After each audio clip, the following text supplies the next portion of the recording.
मैं जब सुबह-सुबह तैयार होकर कॉलेज के लिए निकलती, तो वह मुझे सड़क पर ज़रूर मिल जाता।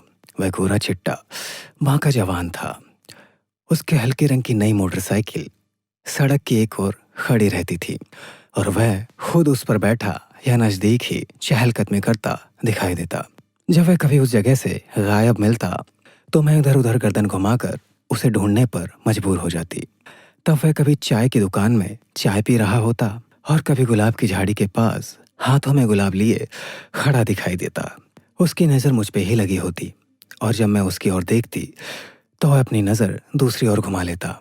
हम लोग बस्ती के एक पक्के मकान में रहते थे, जिसमें हर तरह के लोग रहते थे। कुछ ओबीसी कहलाते थे, कुछ एससी और कुछ अल्पसंख्यक। पिछले कुछ सालों में कुछ गुंडे टाइप लोगों ने हमें सताना शुरू कर दिया था, इसलिए मैं बड़े संकोच से घर से निकलती थी। सच पूछो तो मुझे भी उसे देखना अच्छा लगता था। डर लगता था कि कहीं वो उन गुंडों में ना हो जो आजकल हर जगह आतंक फैलाए हुए हैं। मैं जब तक उसे देख न लेती, दिल को चैन नहीं मिलता था। और चुनावों व त्योहारों में आगे बढ़ चढ़कर हिस्सा लेते हैं। कई दिनों तक यह सिलसिला चलता रहा। उसके बाद उसने मुझे नमस्ते करना शुरू कर दिया। मैं भी डर डर कर मुस्कुराकर जवाब देने लगी थी। एक दिन मेरे छोटे भाई मदन के पेट में अचानक दर्द उठा, तो मैं उसे पास के एक डॉक्टर के क्लिनिक पर ले गई। वहां बोर्ड लगा था, डॉक्टर रमेश। जैसे ही मैं कमरे में गई, तो ये देखकर चौंकी कि कुर्सी पर वही मोटरसाइकिल वाला नौजवान बैठा हुआ था। वह भी मुझे देखकर हैरान हो गया और बोला, आप आइए बैठिए। हम कुर्सियों पर बैठ गए, तो वह आगे बढ़ा और बोला, कैसे आना हुआ? मैंने कहा, यह मेरा छोटा भाई मदन, इसके पेट में सुबह से ही दर्द हो रहा है। उसने मदन को बिस्तर पर लिटाया। 5-7 मिनट तक उसकी जांच की, फिर बोला, कोई बड़ी बात नहीं, कभी कभी ऐसा हो जाता है। मैं दवाएं दे देता हूँ, इन्हें देते रहिए, सब ठीक हो जाएगा। हम दवाएं लेकर घर आ गए। जल्द ही मदन बिल्कुल ठीक हो गया। अगले दिन जब मैं कॉलेज से क्लिनिक गई, तो डॉक्टर रमेश मुझे कहीं दिखाई नहीं दिए। मैंने सोचा कि चलो इस आंख मिचौली के खेल का खात्मा हो गया। एक दिन कॉलेज में सभी पीरियड खाली थे, इसलिए मैं बाजार घूमने निकल पड़ी। वहीं पर डॉक्टर रमेश मिल गए। मैंने मुस्कुराते हुए पूछा, आज आप कहाँ थे? वे बोले, मदन कैसा है? अब बिल्कुल ठीक है।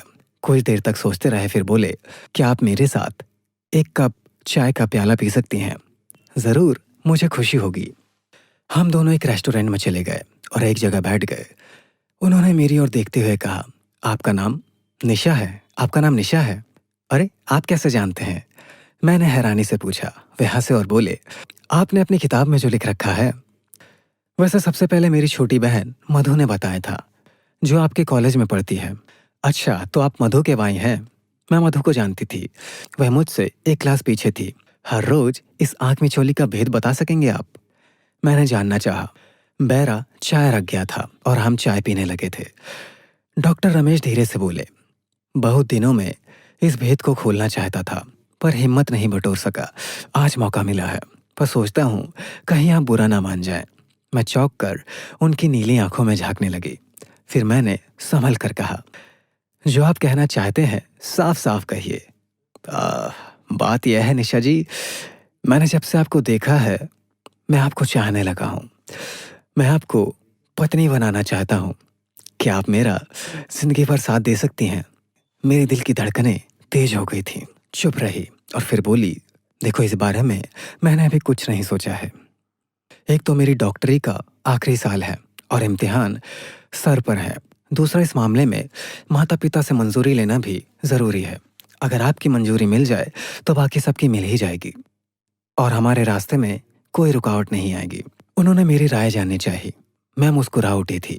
मेरे सभी पर्चे बहुत अच्छे हुए थे। जब नतीजा आया, तो कॉलेज में मेरा चौथा नंबर था। डॉक्टर रमेश ने आकर मुझे बधाई दी। बस निशा, अब तुम अपने माता पिता को भी अपना फैसला बता दो। तुम्हारी नौकरी के लिए भागदौड़ मैं करता हूँ। मदन, जो मुझसे 2 साल छोटा था और इंजीनियरिंग कॉलेज में पढ़ रहा था, उसे मैंने एक दिन अपने दिल की बात बताई। सुनकर वह खुश हुआ, क्योंकि वह भी कई बार डॉक्टर रमेश से मिल चुका था। फिर मदन ने ही माता पिता से बात की और वे भी मान गए। कुछ दिनों बाद पिताजी ने डॉक्टर रमेश को चाय पर बुलाया। शादी के बारे में बात चल पड़ी। बातचीत के दौरान पिताजी कहने लगे, देखो रमेश, हम जाति से हरिजन हैं और आप ब्राह्मण। क्या आपकी बिरादरी एक हरिजन लड़की को अपनी बहू बनाने को तैयार होगी? क्या आपको समाज के गुस्से का सामना नहीं करना पड़ेगा? यह ठीक है कि सरकारी नौकरी मिलने की वजह से हमारा खान पान अच्छा है और अहम यह है कि नशा पढ़ने में बेहद होशियार है। पर आजकल तो तुम जानते ही हो कि ऊंची नीची जातियों में विचारों में कितनी दिक्कत आने लगती है। और आजकल तो तुम जानते ही हो कि ऊंची नीची जातियों के विचारों में दिक्कत आने लगती है। सरकार मुंह से नहीं कहती, पर जो लोग हल्ला करते हैं उन्हें हर तरह से छूट दे रखी है। निशा को मेडिकल कॉलेज में बड़ी दिक्कतें आती हैं, कम ही लोग उसके दोस्त बनते हैं। मैं जाति बिरादरी के ढोंग को नहीं मानता। डॉक्टर रमेश बोल उठे, मुझे किसी की परवाह नहीं। हम इस बुराई को खत्म करने के लिए आगे बढ़ेंगे और हमारी शादी इस दिशा में एक सही कदम साबित होगी। डॉक्टर रमेश इस तरह से बहुत सी बातें करते हैं। ऊंची जाति का होने पर भी उन्होंने इसीलिए हमारे जैसे लोगों की बस्ती में क्लिनिक खोला ताकि कोई बीमारी से ना मरे। हम डॉक्टर रमेश की बात सुनकर बहुत खुश हुए। इससे अगले ही महीने डॉक्टर रमेश से मेरी शादी एक कोर्ट में हो गई। उन्होंने गांव से अपने माता पिता और कुछ दोस्तों को भी बुलाया था। शहर आने से पहले हमारा परिवार भी गांव में ही रहता था। हमारे गांव से उनके गांव की दूरी केवल 5 किलोमीटर ही थी। चूंकि शादी कोर्ट में की थी, उनके माता पिता को एकदम पता नहीं चला कि हमारी जाति क्या है। पर डॉक्टर रमेश के माता पिता को हमारी शादी के बाद पता लग गया कि हम हरिजन हैं, तो वे कुछ गुस्सा हो गए। वे दूसरे ही दिन गांव लौट गए। फिर क्या था, उनके पूरे गांव में जंगल की आग की तरह यह खबर फैल गई। शादी के बाद जब हम पहली बार गांव गए तो माता पिता बहुत नाराज थे, पर महेश के पैसे और डॉक्टर की डिग्री के आगे ज्यादा बोल नहीं पाए। हमें देख एक बुजुर्ग से कहने लगा, देखो भाई, क्या जमाना हो गया है। छोटी जाति के लोग हमारे पास जी हजूरी करते थे, आंगन में जूते उतार कर चलते थे। अब उन्हीं के लोगों की लड़कियां हमारे लड़कों को फंसाकर शादियां करने लगी हैं। हमारी इज्जत तो मिट्टी में मिल गई। दूसरे बूढ़े ने तो ताना मारा, अरे रमेश, तुझे क्या अपनी बिरादरी में लड़की नहीं मिली? रमेश, चुप रहो। पर मैं जानती थी कि यह समाज इंसानों के बीच दीवारों को हटाने की जगह और बना रहा है। आखिर ये ऊंच नीच और भेदभाव कब तक जारी रहेगा? रमेश मुझे समझने लगे। निशा, तुम इन लोगों की बातों का बुरा मत मानना। गांव वाले अनपढ़ और गंवार हैं, जो समझाने पर भी नहीं समझते। अब तो ये लोग व्हाट्सएप वगैरह पर भी खूब जातिवाद फैलाते हैं। इसका तो मुकाबला करना होगा। जब लोगों की समझ आएगी तभी समाज में धीरे धीरे बदलाव होगा। हम कुछ दिन बाद शहर आ गए। कुछ ही महीने गुजरे थे कि मुझे डॉक्टर की डिग्री मिल गई। हम दोनों अब एक ही सरकारी अस्पताल में काम करने लगे थे। फिर 1.5 साल बाद हमारी बदली गांव के ही एक अस्पताल में हो गई। अपने इलाके के लोगों की सेवा करने में हमें बड़ी खुशी होती थी। गांव में रमेश के पक्के दोस्त घनश्याम, जो स्कूल में मास्टर थे, के घर बेटे ने जन्म लिया। इस खुशी में उन्होंने एक बड़ा भोज किया। जब खाने का समय आया और चावल परोसे जाने लगे तो हम भी पत्तलें लेकर गांव वालों के साथ बैठ गए। पर यह क्या, पूरे के पूरे गांव वाले पत्तलों में अपना अपना खाना छोड़ उठ खड़े हुए और कानाफूसी करते सुनाई दिए, हम किसी हरिजन के छुए अन्न को नहीं खाएंगे। इन्हें क्यों बुलाया है? मैं हैरान रह गई। मैंने सोचा तक ना था कि हमारे आने से इतना बड़ा भूचाल आ जाएगा। उधर रमेश, घनश्याम और 2-3 समझदार लोग गांव वालों को समझाने लगे, पर सब बेकार था। उन अन्न को पशु पक्षियों और नदी में मछलियों के आगे फेंक दिया गया। उस दिन मैं इतना शर्मिंदा और दुखी हुई कि दोबारा कभी गांव में ना जाने का पक्का इरादा कर लिया। तभी कोविड पैर पसारने लगा था। लोगों को सांस की तकलीफ बढ़ने लगी। 2-3 दिनों में पूरा अस्पताल भर गया। कोविड बीमारी ने हमारे गांव को भी अपनी चपेट में ले लिया। पंचायत घर और स्कूल के कमरों ने भी अस्पताल का रूप ले लिया। डॉक्टर कम और मरीज ज्यादा। डॉक्टरों को भी डर लग रहा था कि कहीं उनकी सेहत न बिगड़ जाए। मम्मी पापा को हम अपने पास ले आए। हमने तन मन से गांव वालों की मदद की। गांव के कई लोग जो अस्पताल देर से पहुंचे, मुंह के मौत में चले गए। उनकी लाशों को आग के हवाले किया। जिनकी हालत ज्यादा खराब थी, उन्हें शहर के अस्पतालों में भेजने का इंतजाम किया। ऑक्सीजन सिलेंडरों का इंतजाम किया। हमसे जो बन पड़ा हमने किया। मैं और महेश दोनों 20-20 घंटे काम करते। बीच में मुश्किलों से कुर्सी पर बैठे बैठे सुस्ताते। गांव के लोगों की देखभाल मैं खुद करती, उन्हें अपने हाथों से खाना खिलाती। जब कुछ लोग ठीक हो गए तो एक दिन खाना खिलाते समय मैंने एक बूढ़े को छेड़ ही दिया।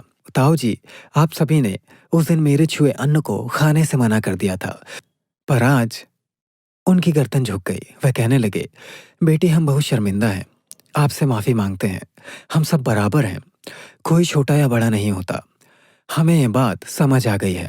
दूसरा आदमी बोल उठा, बेटी तुम हमारे लिए जिंदगी बनकर आई हो। मुझे उनकी बातें सुनकर संतोष हुआ। महामारी पर काबू पाने में तकरीबन 2-3 महीने लगे। इस बीच गांव के सभी लोग दिन रात हमारी तारीफ ही करते रहते थे। एक दिन दोपहर को मैं और मधु आपस में बातें कर रही थी कि अचानक वह बोली, भाभी जी, मैं पिछले कई दिनों से आपसे एक बात कहना चाहती हूँ, पर हिम्मत नहीं जुटा पा रही। जरूर बोलो, अगर मैं तुम्हारे किसी काम आ सकी तो मुझे खुशी होगी। मैंने उसकी पीठ थपथपाते हुए कहा, बात यह है कि वह आगे कुछ कह न सकी। अरे, इतनी शर्मा क्यों रही हैं? भाभी जी, मैंने अपने लिए जीवन साथी चुन लिया है। अच्छा, कौन है वह भला? मैंने चहक कर पूछा। मदन। क्या? मैं उछल पड़ी। सच? हाँ भाभी जी, वह बोली। मदन ने ही मुझे आपसे अपना फैसला सुनाने के लिए कहा था। हम दोनों एक दूसरे को बहुत पसंद करते हैं। मैंने भरी आंखों से मधु को सीने से लगा लिया और सोचने लगी, अगर जवान लड़के लड़कियां आगे बढ़ाएं तो यह छुआछूत और भेदभाव की दीवार जरूर मिटाई जा सकती है। काश हमारे गांव की तरह पूरे देश से इस बुराई का खात्मा हो पाता तो देश तेजी से तरक्की करता।